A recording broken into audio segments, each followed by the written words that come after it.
Welcome to Father Victor's teaching for Parish Evangelisation Cell System, number 98. Theme: a process leading to a goal.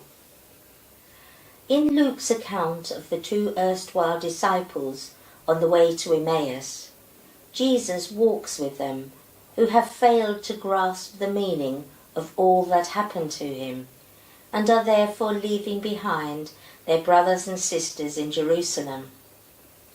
Everything in Luke's Gospel moves towards Jerusalem, the city of the cross, the resurrection, the sending of the Spirit, the birth of the Church.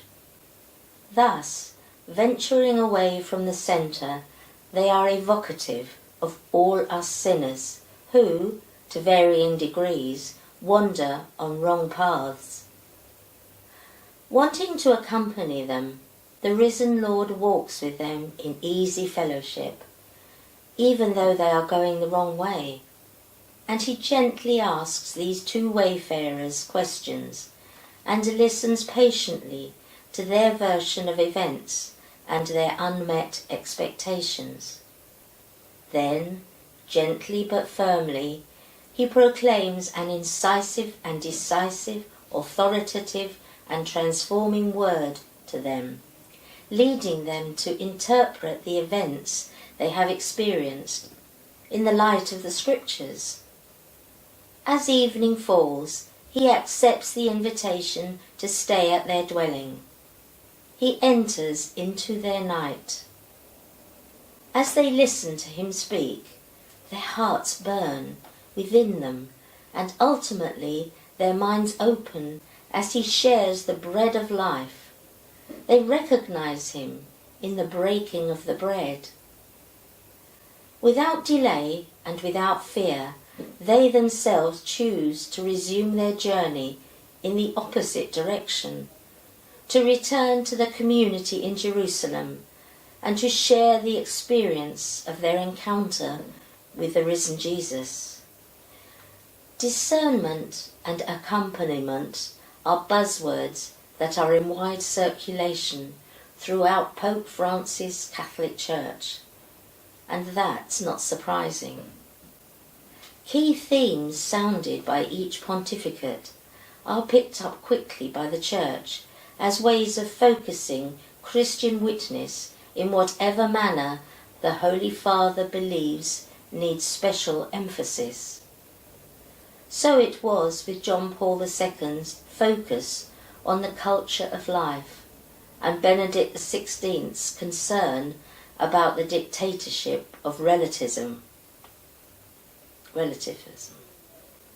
However, unlike the themes of the previous two pontificates, discernment and accompaniment are not states to be understood, but processes to be used. If we believe life has purpose, then so must discernment and accompaniment.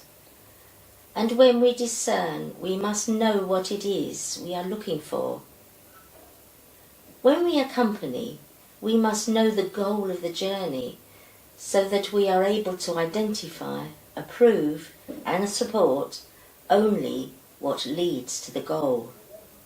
Accompaniment, for its own sake, is not a blessing at all.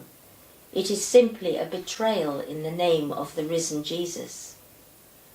In his apostolic exhortation, The Joy of the Gospel, Evangelii Gaudium, issued in 2013, Pope Francis adds the phrase, the art of accompaniment, to the vision of the new evangelization.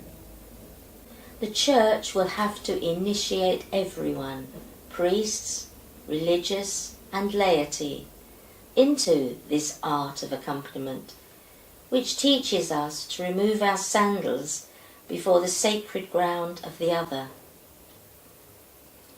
Some have questioned the adequacy of this phrase and wondered whether it is strong enough, suggesting that it sounds more like a carefully crafted, value-free, neutral strategy aimed more at listening than at teaching or exhorting.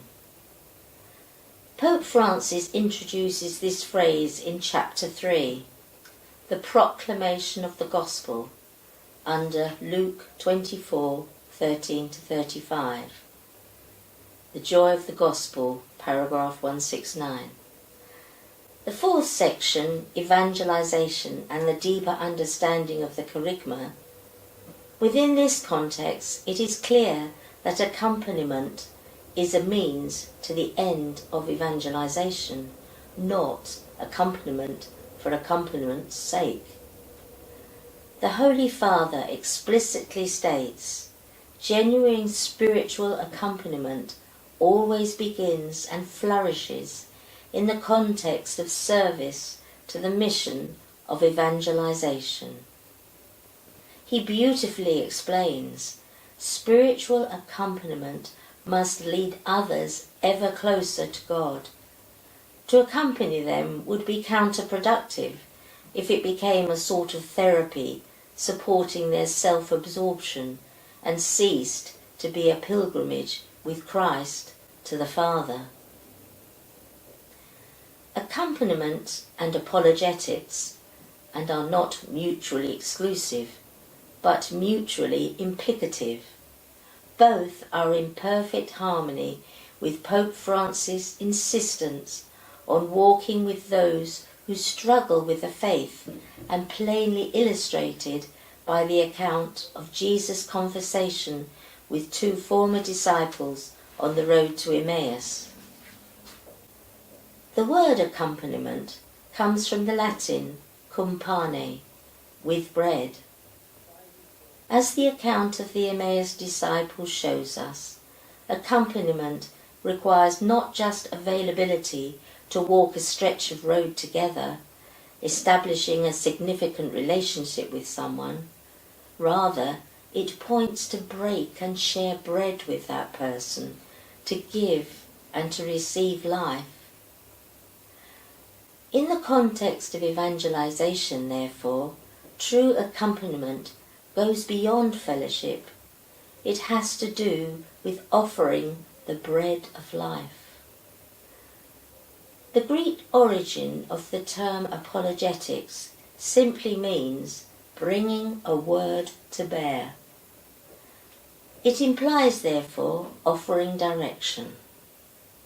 How wonderful that, recalling Jesus' great apologetic intervention, the Emmaus disciples said, "Did not our hearts burn within us while he talked to us on the road, while he opened to us the scriptures?" The Emmaus story provides a paradigm for the Church's mission of evangelical accompaniment. Yes, indeed, walking and respectful listening with those who are alienated from the Church is always the right thing to do. Badgering, moralizing, and haranguing are to be avoided. However, accompaniment does not simply mean wandering around with someone. As the Emmaus account clearly demonstrates, Jesus' invitational approach prompted questions that demanded answers. Jesus loved them, walked with them, drew out what they knew, but eventually he taught with clarity, at length, and in depth. And he said to them, "O foolish ones, and slow of heart to believe all that the prophets have spoken. Was it not necessary that the Christ should suffer these things and enter into his glory?" And beginning with Moses and all the prophets, he interpreted to them in all the scriptures the things concerning himself. Group question: does your adopted process of accompaniment with those who are alienated from Christ and his Church reflect the template of the Emmaus story, consisting of walking, listening, proclaiming, and sharing? True accompaniment goes beyond sheer fellowship. It has as its ultimate goal the clear and flawless presentation of Jesus Christ.